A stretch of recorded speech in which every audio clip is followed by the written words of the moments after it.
စိတ်ကူးကြီးလေဗျာလောင်အင်းတကျူတယ်မှာကြွက်အထီးတကောင်ရဲ့အမားတကောင်ရဲ့ရှိတယ်ပေါ့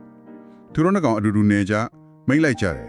အချိန်နည်းနည်းလေးကြာရောကြွက်ဖီးကြီးကလုံးဝအားကုန်သွားပြီချမ်းမင်ပေါ်မှာမလုံနိုင်တော့ဘူးပင်မသွားတာပေါ့ဟုတ်တယ်ပင်မပြီးအိပ်ပြလို့နေပါဖြစ်နေပြီလုံးဝစိတ်မဝင်စားတော့ဘူးပေါ့အဲ့ဒီအချိန်မှာပဲလောင်အိမ်ထက်ကို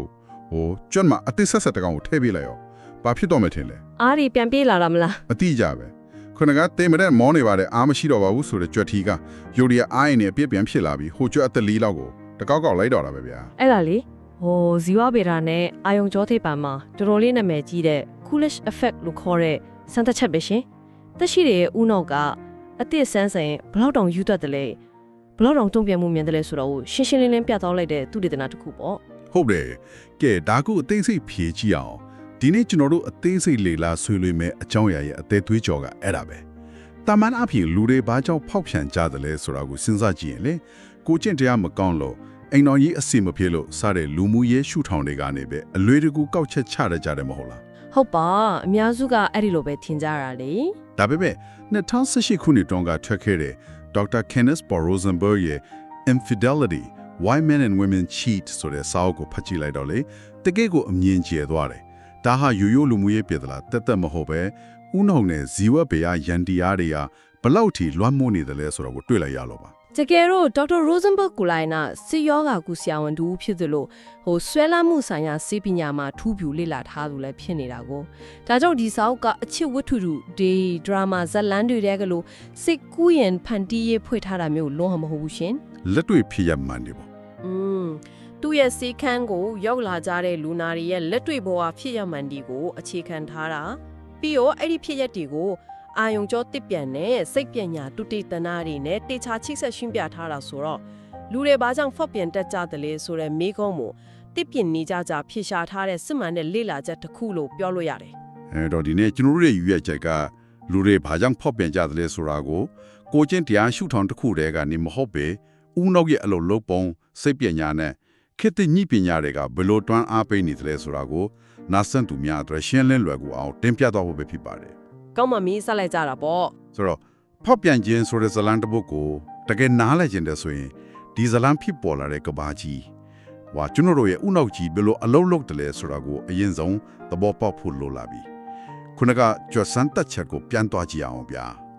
ကြွအစ်စ်ကိုမြင်လိုက်တဲ့အချိန်မှာကြွထီးရဲ့ဥနောက်ထဲမှာဘာတွေဖြစ်သွားလို့အဲ့ဒီလောက်ချက်ချင်းအားရင်နဲ့ပြည့်လာတာလေဒီနေရာမှာစိတ်ဝင်စားစရာကောင်းတာကလည်းစိတ်ပညာရှင်ကြီး Sigmund Freud ရဲ့နာမည်ကျော်စကားတစ်ခွန်းကိုသွားတရိယာမိတယ်ခန္ဓာဗေဒဟာကံကြမ္မာပဲတဲ့ခန္ဓာဗေဒဟာကံကြမ္မာပဲတော်တော်လေးနည်းနည်းတဲ့စကားပဲဟုတ်တယ်ဆိုလိုတာကကျွန်တော်တို့ရဲ့စန္ဒတွေစိတ်ကူးရင်မှုတွေဆိုလားအလိုလိုအကြောင်းမဲ့တက်တက်ပေါ်လာတာမဟုတ်ဘူးနှစ်တန်းပေါင်းများစွာကြာခဲ့တဲ့စင်ကေးဖြစ်စဉ်ကတတ်မှတ်ပေးထားတဲ့ဇီဝဗေဒယန္တရာတွေကနေအလိုလျောက်ပေါ်ထွက်လာတာအသက်အဆန်းကိုတွေးလိုက်တဲ့အခါတက်ရှိသူရဲ့ဥမောက်ထဲမှာဒိုပါမင်းလို့ခေါ်တဲ့တက်တမျိုးအလွန်ရင်းနဲ့ထွက်လာတယ်ဒီဒိုပါမင်းဟာစန္ဒတွေကိုမောင်းနှင်ပေးတဲ့တငွေလိုပဲရှင်နေပေါင်းကျွန်တော်တို့ကဒိုပါမင်းကိုပျော်ရွှင်မှုပေးတဲ့ဓာတ်လို့အမြဲထင်နေကြတာလေဘာကစားလိုက်လို့အရသာရှိသွားရင်ဒိုပါမင်းထွက်တယ်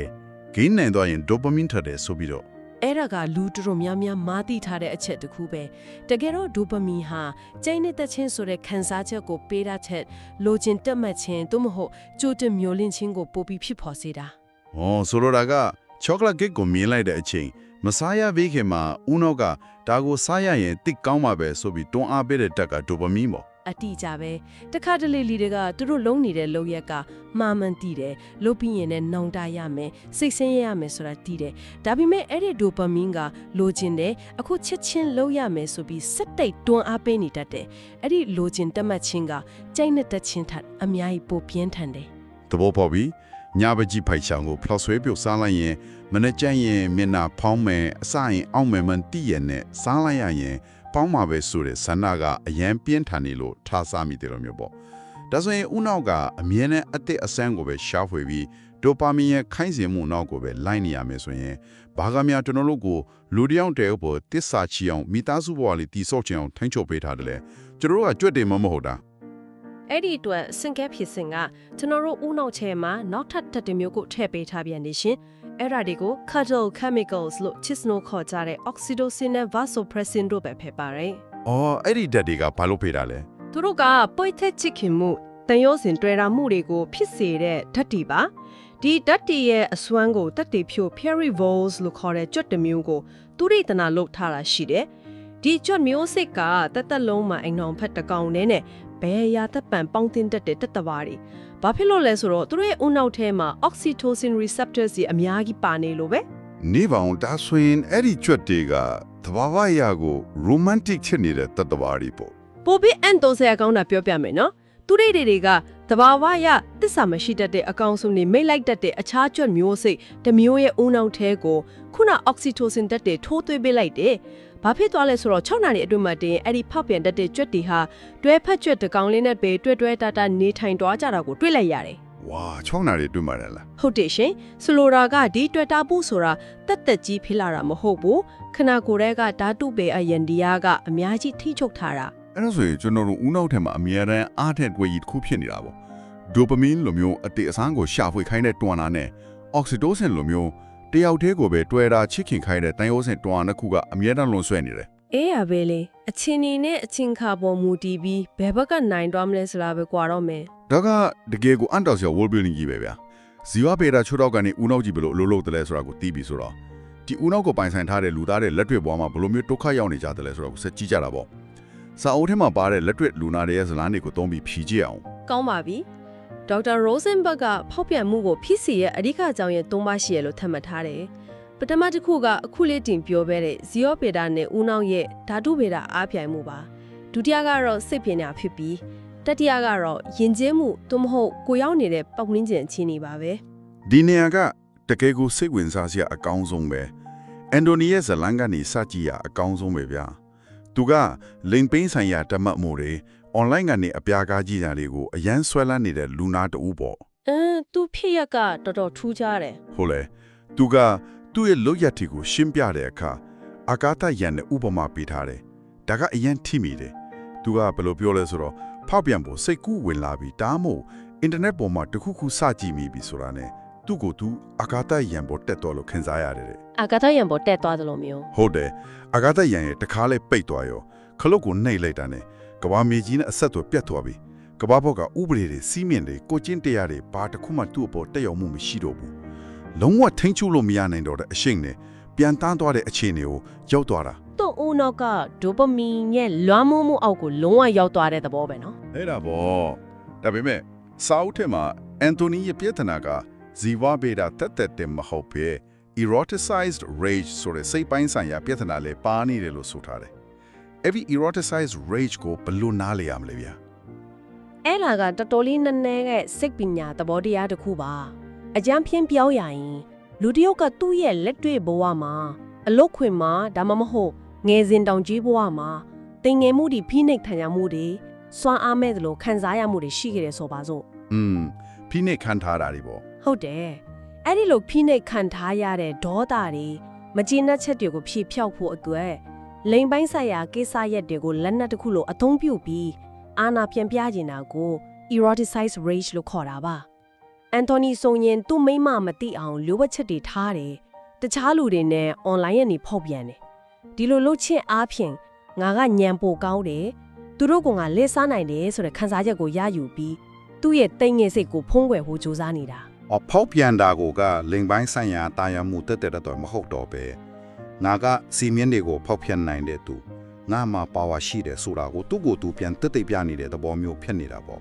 ဒါကိုပိုချေပြတဲ့ရှုထောင့်ကနေဆက်ကြည့်မယ်ဆိုရင်လူတွေရဲ့နာဆက်ဆံမှုမိမိကိုယ်ကိုခံစားခွင့်ရှိတယ်လို့ထင်မှတ်မှုဒီကြောင့်ဖြစ်တာပေါ့ရှင်ဒါကအမျိုးသားတွေရှုထောင့်ဆိုပါစို့အမျိုးသမီးတွေဘက်ကတော့ဘလို့စိတ်ပညာရန်တရားတဲ့အလုပ်လုပ်နေလဲလော်ရာရဲ့ဇလန်ကိုကြည့်အောင်ဗျာလော်ရာရဲ့ဇလန်လော်ရာကပညာတတ်အမျိုးသမီးတူသူ့ယောက်ျားကလည်းလူနာတွေအရန်လေးစားရတဲ့ဇာဝန်တူမိသားစုဘွားကအဖြစ်ကကြည့်ရင်အဖြစ်ပြောစရာမရှိဘူးဒါပေမဲ့နှစ်တော့ကြာပေါင်းထင်းလာပြီးတဲ့နှုံမှာလော်ရာကသူ့ယောက်ျားကိုကြည့်လိုက်ရင်အစိုးတွေချီပဲမြင်လာတယ်စာအုပ်ထဲကအထုံးလုံးအကိုင်ပြောရရင်အစိုးမြင်မျက်မှန်တက်ပြီးကြည်လာတာဟုတ်တယ်အိမ်ထုံတက်ကြလာတော့အဲ့ဖြိုးထက်ကြတယ်လေယောက်ျားစကားပြောတာကအစားထမင်းစားတာကအစားအကုန်လုံးကသူ့အတွက်ကတိကောဖြစ်เสียရတဲ့ချီဖြစ်လာတယ်အဲ့ဒီအချိန်မှာပဲသူတို့တိုက်ခန်းကတက်လေကမောင်းတယ်လူတယောက်ရှိတယ်အဲ့ဒီလူကကြောက်လော်ရာကအလုံးအမြင့်ထင်ကြည့်လာပြီးစိတ်ကူးရင်ချစ်ချွတ်တယ်ပါတော့တယ်အဲ့ဒီနေရာမှာဝင်ပါလာတာက splitting လို့ခေါ်တဲ့စိတ်ပညာအကာအကွယ်ပေးရင်တရားတစ်ခုပဲရှင် အဲ့ဒါကဘလို့အလုပ်လုပ်တာလဲ လူတွေကရှုပ်ထွေးတဲ့လက်တွေ့လောကကြီးကိုရင်ဆိုင်ရတဲ့အခါလူတစ်ယောက်တည်းစီမှာကောင်းကွက်ရောဆိုးကွက်ရောရှိနိုင်တယ်ဆိုတာကိုလက်ခံဖို့ခက်ခဲလာတတ်ကြတယ်အဲ့ဒီခါလူတွေကိုလုံးဝကောင်းတဲ့သူနဲ့လုံးဝဆိုးတဲ့သူဆိုပြီးအဖြူနဲ့အမဲနှစ်ပိုင်းကွဲပစ်လိုက်တယ် ဩကိုယောက်ျားကလားစိုးမြင်လိုက်တာဗော ဟုတ်တယ်အိမ်အောင်သက်ကြလာတဲ့အခါကိုယ့်ယောက်ျားရဲ့အားနည်းချက်တွေကိုနေ့တိုင်းမြင်လာရတယ်ဒီတော့သူ့ကိုလုံးဝအသုံးမချရသူဖြစ်တတ်မှုချပစ်လိုက်တယ်တပလိုင်နဲ့တီမှာပဲအပြင်ကဓာတ်လေကမောင်းတဲ့သူနဲ့ကြတော့တနေ့ကိုအလုံးစုံ305မိနစ်ပဲလေအဲ့ဒီအချိန်လေးအတွင်းမှာသူကပြုံးပြမယ်ရင်ချစ်ချစ်ဆက်ဆံမယ်ဒါကိုပဲလော်ရရဲ့ဦးနောက်ကပုံကြီးချဲ့ပြီးသူ့ကိုတော့အပြစ်ကင်းစင်တဲ့နှစ်သားလေးကိုစီကူရင်အထင်ကြီးပစ်လိုက်တာ ကိုယ့်အိမ်ကရွှေကိုခဲလို့ကြီးသူညာအိမ်ကခဲကိုရွှေလုတ်တတ်တဲ့လူတဘာဝပဲဗျာတကယ်ကိုကြောက်စရာကောင်းတယ်ကိုနဲ့မြဲတမ်းနေနေရတဲ့သူကြတော့အမားလေးတကူလုတ်တာနဲ့အကြီးကျယ်ဖြစ်ပြီးအပြင်လူကပြုံးပြယုံလေးနဲ့အထင်လေးကြီးသွားတာမျိုးလေ အဲ့ဒါပဲလေစိတ်ပညာရဲ့အားနည်းချက်ပေါ့ ဇီဝဗီယာအရာဒေါပါမီနေကအသစ်အဆန်းကိုရှာဖို့လုံဆောင်နေတယ်စိတ်ပညာရလည်းအန်သိုနီလိုမျိုးပါဝါပြခြင်းတဲ့စိတ်တည်လော်ရာလိုမျိုးကိုအိမ်အောင်ဖက်ကိုအစိုးမြင်ပြီးအပြင်လူကိုအထင်ကြီးတဲ့ splitting သဘောတရားတွေရှိနေတယ်ပြီးတော့လူတွေမှာငါပင်ပန်းနေပြီးငါမှပျော်ရွှင်ခွင့်ရှိတယ်ဆိုတော့မိမိကိုခံစားခွင့်ရှိတယ်လို့ထင်မှတ်တဲ့စိတ်ကလည်းရှိသေးတယ်ဒီလိုမျိုးစိတ်နဲ့ခန္ဓာကိုယ်ကဖောက်ပြန်ဖို့အစဉ်သိမ့်ဖြစ်နေတဲ့အချိန်မှာသူတို့ကိုစမတ်ဖုန်းတစ်လုံးပေးလိုက်ရင်ဘာဖြစ်သွားမလဲ ဟာအဲ့ဒါကတော့တကယ်ကိုမီးတောက်ပေါ်ဓာတ်စီလောင်းချလိုက်တယ်လို့ဖြစ်သွားတာပေါ့ယဉ်ကျေးမှုနဲ့ပတ်ဝန်းကျင်ကဖောက်ပြန်မှုကိုဘလောက်လွယ်ကူစေတယ်လဲဆိုတာကိုလေ့လာတဲ့ခါမှာ the 3A's ဆိုတဲ့အယူအဆတစ်ခုရှိတယ် The 3A's ဟုတ်လားဘာတွေလဲ အဲ့ဒါက accessibility လက်လွှဲမိလွယ်ကူခြင်း affordable ငွေကြေးရတတ်နိုင်ခြင်းနဲ့ anonymous ဘယ်သူဘဝမှမသိနိုင်ခြင်းတို့ပဲ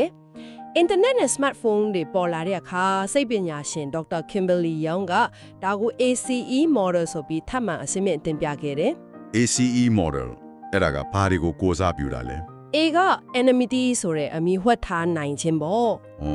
ကိုဘယ်သူမှမသိအောင်အလွယ်တကူဖုန်းကွန်ထားလို့ရတာမျိုးနော် ဟုတ်တယ်နောက် C က convenience အဆင်ပြေလွယ်ကူခြင်းလေ အပြင်ထရက်စရတော့မလို့ပဲကိုယ့်အိမ်ယာထဲမှာနေရင်းနဲ့တောင်ကဘာတစ်ဖက်ချင်းကလူနဲ့ဆက်သွယ်လို့ရတာမျိုးပေါ့ အတိအကျပဲရှင်နောက်ဆုံး E ကတော့ escape လက်တွေ့ဘဝနဲ့ထွက်ပြေးနိုင်ခြင်းမှာအိမ်တော်ရဲ့အဆင်မပြေဘူးအလူမှာစိတ်ညစ်ရတယ်ဆိုရင် online ပေါ်ကရှိကူရင်ကဘာလေးတဲ့ကိုခဏထပ်ပြေးပုံရှောင်လို့ရတယ်ဒီအချက်၃ချက်ကဖတ်ပြန်ခြင်းစိတ်ကိုအကောင့်အထည်ဖော်ဖို့လမ်းဖွင့်ပေးလိုက်တာပဲ ဒါကြောင့်စာအုပ်ထဲမှာအင်တာနက်နဲ့ online ပုံစံတွေကို dopamine multiplier လို့တင်စားထားတာကိုစဉ်းစားကြည့်လေဖုန်းထဲကိုစာဝင်လာတဲ့အတန်လေးကြားလိုက်တာနဲ့တင်ခုနကပြောတဲ့လူချင်းတက်မှတ်ခြင်းဆိုတဲ့ dopamine လေးကထွက်လာပြီ ဟုတ်တယ်ချက်ချင်းကိုစိတ်လှရှားသွားတာ မျက်နှာချင်းဆိုင်တွေ့ဖို့မလို့တော့ရှက်ရုံးမှုတွေယောနဲ့တွားပြီးပို့ပြီးရဲတင်းလာကြတယ်အဲ့ဒီကနေစင် online ပေါ်မှာရင်းဖွင့်ကြစာတွေပို့ကြနဲ့ cyber affairs တွေစကြလာတယ်ပြဿနာကအဲ့ဒီကနေစင် flashline လို့ခေါ်တဲ့ရုပ်ပိုင်းဆိုင်ရာလက်တွေ့ထိတွေ့မှုနေနစ်မိတ်ကိုအလွယ်တကူကြော်လွန်သွားကြတာပဲကိုယ့်အိမ်တောင်ဖက်နဲ့အတူတူထမင်းစားနေရင်တောင်မှစာဝေးအောက်ကနေဖုံးလင်းနဲ့တခြားတစ်ယောက်ကိုစားပို့ပြီးဖောက်ပြန်နေလို့ရနေပြီလေ မှန်ပါတယ်အရင်ခေတ်ကဖောက်ပြန်ဖို့ဆိုတော့အပြင်ထွက်ရတယ်အချိန်ပြေးရတယ်ငွေကုန်ကြေးကြောရှိတယ်အခုခေတ်မှာကြတော့အဲ့ဒီအသားအဆီးစီတဲ့ဂုဏ်လုံးကိုနိပညာဖြိုးချပေးလိုက်တယ်လို့ဖြစ်သွားတာရှင် ဒါမဲ့ကျွန်တော်ဒီနေရာမှာနည်းနည်းလေးဝင်ပြီးမေးခွန်းထုတ်ချင်တယ်တာမာအပြစ်လူတွေကတွေးကြတယ်လေငါတို့ကအပြင်မှာလက်တွေးလာမှမဟုတ်တာအင်တာနက်ပေါ်မှာစာလေးပို့ယုံရင်ဖွင့်ယုံတက်ပဲဟာရုပ်ပိုင်းဆိုင်ရာထိတွေ့မှုမှာမပါတာဒါကတကယ်ပဲဖောက်ပြန်တယ်လို့သတ်မှတ်လို့ရနိုင်မှာမလားဆိုပြီးတော့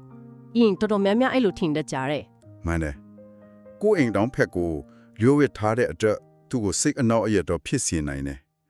ဒါပေမဲ့ဒါကရုပ်ပိုင်းဆိုင်ရာဖောက်ပြန်မှုလောက်တော့အပြစ်မကြီးဘူးမိသားစုကိုမထိခိုက်စေဘူးလို့ထင်စရာရှိမနေဘူးလား အဲ့ဒါကတော်တော်များများထင်မှတ်မှားနေတဲ့အန်တဲ့အကြီးဆုံးအချက်ခုပဲရှင်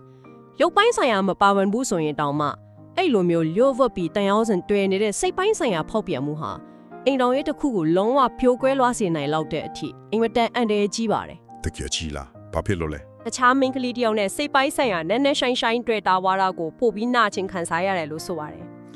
သူတို့ရဲ့နေရာဖြည့်ပေးလိုက်ရမယ်လုံခြုံမှုလေးချင်းချော့ခံရတယ်လို့ခံစားရလို့လား စင်ကက်ထရစ်စင်စီပညာအရာရှင်းပြရင်ပို့ပြီးထင်ရှားတယ်အမျိုးသမီးတွေဥနောက်ထဲမှာဘာသွားပြီးလို့လဲဆိုတော့ကို့အမျိုးသားကတခြားမိန်းမတယောက်ကိုစိတ်လှုပ်ရှားပြီးတန်ရောစင်တွေ့သွားရင် သူ့အတွက်သူ့ကလေးတွေအတွက်ပေးနေတဲ့အချိန်တွေအရင်မြစ်တွေကာကွယ်ဆောက်ရှောက်မှုတွေအကုန်လုံးဟိုဘက်ကိုပါတော့မလားဆိုတဲ့ချင်းချောမှုကိုခံစားလိုက်ရတာလေ ။အော်အဲ့ဒီလိုယန်တရားရှိနေတာကို ဟုတ်တယ်တချို့သူသေးတဲ့နာတွေမှာဆိုရင်ကိုယ့်အိမ်နောင်ဖက်ကတခြားတယောက်နဲ့စိတ်ပိုင်းဆိုင်ရာရင်းနှီးနေလေလို့တွေးလိုက်ယုံနဲ့တင်တွေးခုံနှုံးတွေမြန်လာတာချွေးထွက်လာတာစတဲ့ဇီဝကမပိုင်းဆိုင်ရာတုံ့ပြန်မှုတွေကရုပ်ပိုင်းဆိုင်ရာဖောက်ပြန်မှုကိုတွေးတာထက်ပိုပြင်းထန်နေလာကိုတွေးရတယ်။ဒါကြောင့်ရုပ်ပိုင်းဆိုင်ရာမပါတိုင်းပြည့်မရှိဘူးလို့ယူဆလို့လုံးဝမညပါဘူး။နောက်ဆုံးစရင်းစရာတွေရဆိုရင် online ကစတင်တဲ့စိတ်ပိုင်းဆိုင်ရာဖောက်ပြန်မှုတွေရဲ့80%လောက်ကနောက်ဆုံးမှရုပ်ပိုင်းဆိုင်ရာဖောက်ပြန်မှုစီကိုပဲဥတီတွားကြတာချီပါပဲ။ ယူချင်စရာပဲဗျာဒါဆိုရင်ကျွန်တော်တို့အခြေအနေကိုပြန်ချုပ်ကြည့်အောင်ကျွန်တော်တို့ရဲ့ဇီဝဗီဒကလည်းဒိုပါမင်နဲ့ထုတ်လို့ပြီးအသက်အဆန်းကိုရှာဖို့လွန့်ဖော်နေတယ်စိတ်ပညာအရာလည်းကိုယ်လက်တွဲဖော်ကိုအစိုးမြင်ပြီးတခြားလူကိုအထင်ကြီးတဲ့ splitting တဘောတရားတွေနာမပျော်ရွှင်ခွင့်ရှိတယ်ဆိုတဲ့စင်ချီတွေရှိနေတယ်နေရာထဲမှာထောင်ထောက်တွေရှိပဲနော်အဲ့ဒီအပေါ်မှာဒီပညာတွေကလည်းအလွယ်တကူဖောက်ပြန်လို့ရအောင်လန်ခင်းပြီးထားပြန်တယ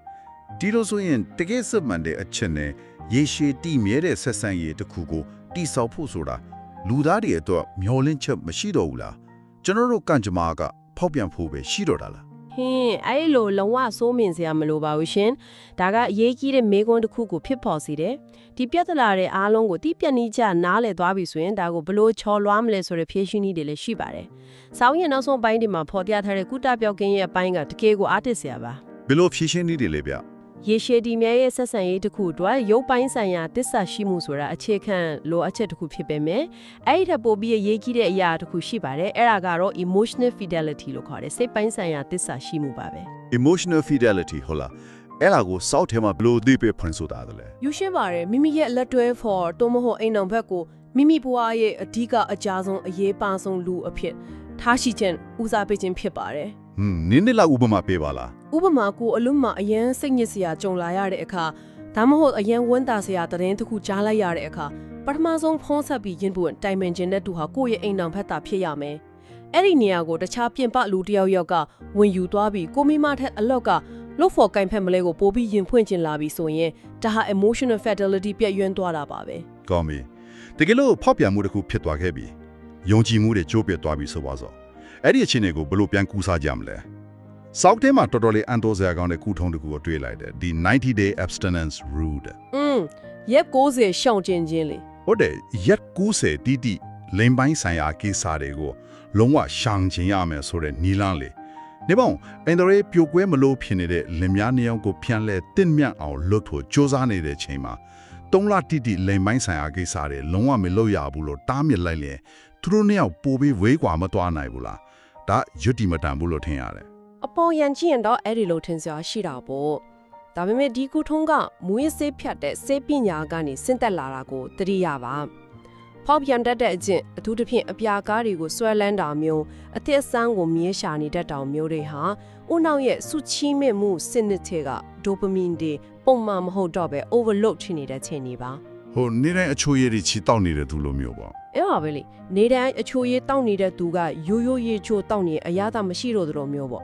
ဒါကြောင့်အ ਨੇ ဆုံးရက်60လောက်လင်ပိုင်းဆိုင်ရာကိစ္စရက်တွေဖောက်ပြန်ခြင်းရောအပြာကားကြည့်ခြင်းရောတချို့အခြေအနေတွေမှာကိုယ်အိမ်တောင်ဖတ်နေပါလုံးဝရှောင်ကျင်ခိုင်းလိုက်တာ။အော်အဲ့ဒီလိုရက်60တိတိဖြတ်ထားလိုက်တဲ့ခံကြမှာ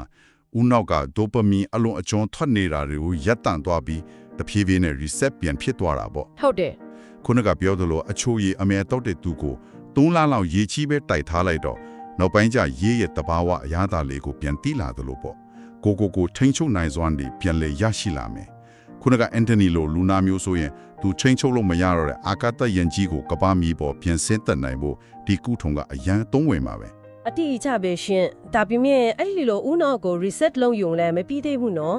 ပြိုကွဲသွားတဲ့ယူကြီးမှုကိုပြန်တီရှုပ်တဲ့လုပ်ငန်းစဉ်မှာတစ္ဆဖောက်ခံရသူရောဖောက်ပြန်ခဲ့သူပါနှစ်ဦးနှစ်ဖက်လုံးကမဖြစ်မနေလိုက်နိုင်ရမယ်အဆင့်3ဆင့်ရှိပါသေးတယ်အဲ့ဒါဒီကဘာတွေလဲဗျပထမဆင့်ကလေးစားမှုဖောက်ပြန်မှုဖြစ်ပြီးသွားရင်တယောက်ကိုတယောက်အထင်မြင်သေးသွားတတ်ကြတယ်အဲ့ဒီအခါကိုအိမ်လောင်ဖက်ရဲ့အားနည်းချက်တွေအစိုးမြင့်မျက်မှန်တွေကိုချွတ်တီးသူ့ရဲ့ကောင်းကွက်တွေကိုပြန်လဲရှာဖွေမြင်အောင်ကြည့်ရပါမယ်ဒုတိယဆင့်ကောဒုတိယဆင့်ကလက်ခံနားလည်မှုပါလောကမှာဘေးဒုမှပြီးဖြစ်ဆုံးတယ်လို့မရှိဘူးဆိုတာကိုလက်ခံရမယ် ကိုယ့်ရဲ့လက်တွဲဖော်ဟာနှစ်သားနှစ်သမီးမဟုတ်ဘူးအမလုတ်တတ်တဲ့တာမန်လူသားတစ်ယောက်ပဲဆိုတာကိုလက်ခံပေးနိုင်ဖို့လိုပါတယ်တတိယနဲ့နောက်ဆုံးအဆင့်ကတော့ခွင့်လွှတ်ခြင်းပါပဲ ခွင့်လွှတ်ခြင်းဆိုတာပြောရတာလွယ်ပေမဲ့တကယ်လက်တွေ့လုပ်ဖို့ကြတော့အင်မတန်ခက်ခဲတဲ့အလုပ်တစ်ခုပဲနော်အထူးသဖြင့်ကိုတစ္ဆာဖောက်သွားတဲ့သူတယောက်ကိုခွင့်လွှတ်ဖို့ဆိုတာ မှန်ပါပဲဒါပေမဲ့စိတ်ပညာမှာခွင့်လွှတ်တယ်ဆိုတာတစ်ဖက်လူလုပ်ခဲ့တဲ့အမားကိုမေ့ပစ်လိုက်တာဒါမှမဟုတ်မှန်တယ်လို့အတိအမှတ်ပြုလိုက်တာမဟုတ်ဘူးရှင်ကိုယ့်ရဲ့စိတ်နှလုံးငြိမ်ချမ်းမှုအတိတ်ကနာကျင်မှုတွေကနေယုံထွက်ပြီးရှေ့ဆက်နိုင်မှုအတွက်မရှိမဖြစ်လိုအပ်တဲ့အရာတခုဖြစ်လို့လိုရတာပါ ဒါဆိုရင်ဒါတွေအားလုံးကိုခြုံငုံကြည့်လိုက်ရင်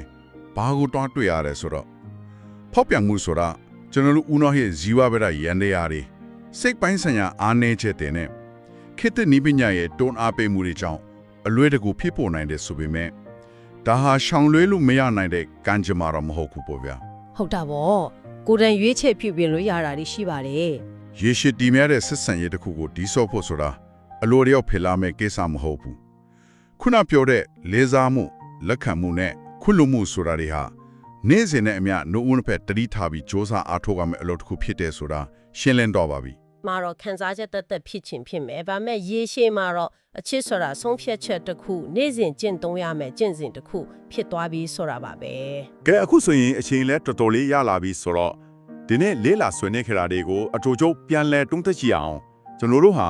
လူနေပါကြောင့်ဖောက်ပြန်ကြတယ်လဲဆိုတာကိုဇီဝဗေဒရှုထောင့်ကနေဒိုပါမင်ရဲ့အတိတ်အဆန်းကိုတတ်မှတ်မှုနဲ့အောက်ဆီတိုစင်ရဲ့တွေ့တာမှုအပံပွဲအကြောင်းတွေကိုလေ့လာခဲ့တယ် ။ပြီးတော့စိတ်ပညာရှုထောင့်အနေနဲ့လည်းကြည့်ခဲ့သေးတယ်နော် ဟုတ်တယ်စိတ်ပညာရှုထောင့်အနေနဲ့အန်တိုနီရဲ့အာကာသရဲ့ဥမာ eroticized reach နဲ့ Laura ရဲ့ splitting သဘောတရားတွေကိုအသေးစိတ်ဖြည့်ကြည့်ခဲ့တယ်အိမ်အောင်မှာနီးပညာနဲ့ smartphone တွေကဘယ်လိုမျိုးအလွယ်တကူဖောက်ပြန်နိုင်အောင်မီးထိုးပေးနေတယ်လဲဆိုတဲ့ ACE model ကိုဆွေးနွေးခဲ့ပြီးနောက်ဆုံးမှာရုပ်ပိုင်းဆိုင်ရာသစ္စာရှိမှုတာမကစိတ်ပိုင်းဆိုင်ရာသစ္စာရှိမှုရဲ့အရေးပါပုံနဲ့ကုစားခြင်းနီးလန်းတွေကိုလေ့လာခဲ့ကြပါတယ် ။ကျမအနေနဲ့ယုံကြည်တာကတော့ဒီနေ့စကားဝိုင်းကိုနားဆင်ပြီးတဲ့နောက်မှာနားဆင်သူတွေအနေနဲ့ကိုယ့်ရဲ့ဦးနှောင်နဲ့စိတ်အလုပ်လုပ်ပုံရန်တရားတွေကိုပို့ပြီးနားလည်လာမယ်လို့ထင်ပါတယ် ဟုတ်ပါတယ် ။ကိုနားလဲတယ်လို့ကိုယ့်ရဲ့ချစ်သူဒါမှမဟုတ်အိမ်တောင်ဘက်အပေါ်မှာလဲအော်သူလဲဒီလိုဇီဝဘဲတော့နဲ့စိတ်ပညာအားနည်းချက်တူကြမှာရုန်းကန်နေရတဲ့လူသားတစ်ယောက်ပါလားဆိုပြီးပို့ပြီးစာနာနားလည်ပေးနိုင်စွာနေတိုးကြလာလိမ့်မယ်လို့မျှော်လင့်ပါတယ်ရှင်။ပြဿနာတစ်ခုကိုမဖြေရှင်းခင်နဲ့အဲ့ဒီပြဿနာရဲ့အရေးအမြစ်ကိုမမှန်ကန်ကန်နားလည်ဖို့ကအရေးကြီးဆုံးပဲမဟုတ်လား တကယ်ကိုမှန်ကန်တဲ့စကားပါပဲကဲဒီနေ့အစီအစဉ်ကိုမဆုံးသက်ခင်မှာကျွန်တော်တို့အားလုံးဆက်လက်တွေ့တော်ဖို့အတွက်နတ်နေတဲ့မေခွန်းတစ်ခုကိုခြံထားရစ်ခဲ့ကြပါလေစဉ်းစားကြည့်ပါလူသားတွေရဲ့စင်ကဲဖြစ်စဉ်တမိုင်းကြောင်းတစ်လျှောက်လုံးမှာကျွန်တော်တို့ရဲ့ဦးနောက်ထဲကဇီဝဗေဒရန်တရားတွေဟာမျိုးဆက်ပွားဖို့အသက်အဆန်းကိုရှာဖွေဖို့ဆိုပြီးအမြဲတမ်းတွေးဆောင်နေတာမှန်နဲ့ဆိုရင်တလင်သမားစနစ်ဆိုတာကျွန်တော်တို့လူသားတွေအတွက်မွေးရပါပင်ကိုတဘာဝလုံးဝမဟုတ်နိုင်တော့ဘူးလား ဒီလိုစဉ်းစားစရာပဲเนาะ ဒါမှမဟုတ်နေ့စဉ်ရက်ဆက်မနဲ့မူလင်တိုင်းကိုယ့်ရဲ့ချစ်သူကိုယ့်ရဲ့အိမ်တောင်ဖက်တူးတဲ့ကိုပဲရွေးချယ်ပါမယ်ဆိုပြီးအတိစိတ်နဲ့တမင်တက်တိရှိရှိရွေးချယ်ရတဲ့ရွေးချယ်မှုတက်များလားတစ္ဆာရှိတယ်ဆိုတာအလိုလျောက်ဖြစ်ပေါ်နေတဲ့ခံစားချက်တစ်ခုမဟုတ်ပဲကြွတာတစ်ခုကိုလေ့ကျင့်တယ်လို့မျိုးနေတိုင်းတတိထားပြီးခက်ခဲကျင့်သုံးရမယ်အလေ့အကျင့်တစ်ခုများဖြစ်နေမလားဆိုတော့ကိုဆက်လက်တွေးတော့ကြည့်ကြဖို့တိုက်တွန်းရင်းနဲ့ပဲဒီနေ့အသေးစိတ်လေးလာဆွေးနွေးမှုကိုဒီညမှာပဲရန်နာဟွန်ပြပါအားလုံးပဲတာယာတဲ့နေလေးတစ်နေ့ဖြစ်ပါစေဗျာ